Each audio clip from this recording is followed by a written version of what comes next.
Corría el año 1984. Olimpia se apoderó de los últimos 6 títulos absolutos del fútbol paraguayo y buscaba el histórico heptacampeonato.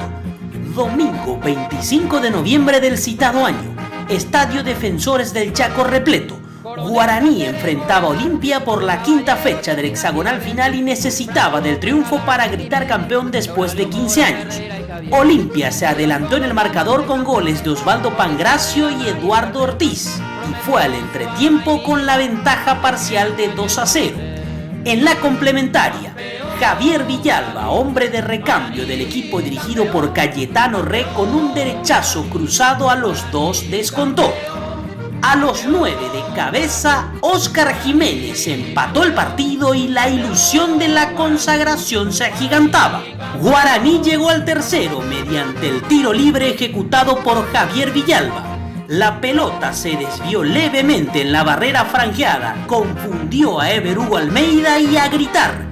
Sobre 23 minutos de la segunda fracción, el legendario remontaba el partido decisivo. Faltaba el gol del goleador y apareció Eulalio Mora para anotar por 11ª vez en el torneo. El zurdazo del delantero sentenció el título a favor de los aurinegros.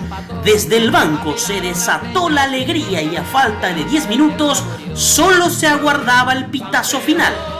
Juan Francisco Escobar dijo no va más y Guaraní, el legendario del fútbol paraguayo, gritaba campeón por 9ª vez en su historia. Campeón, campeón, Guaraní, Guaraní campeón.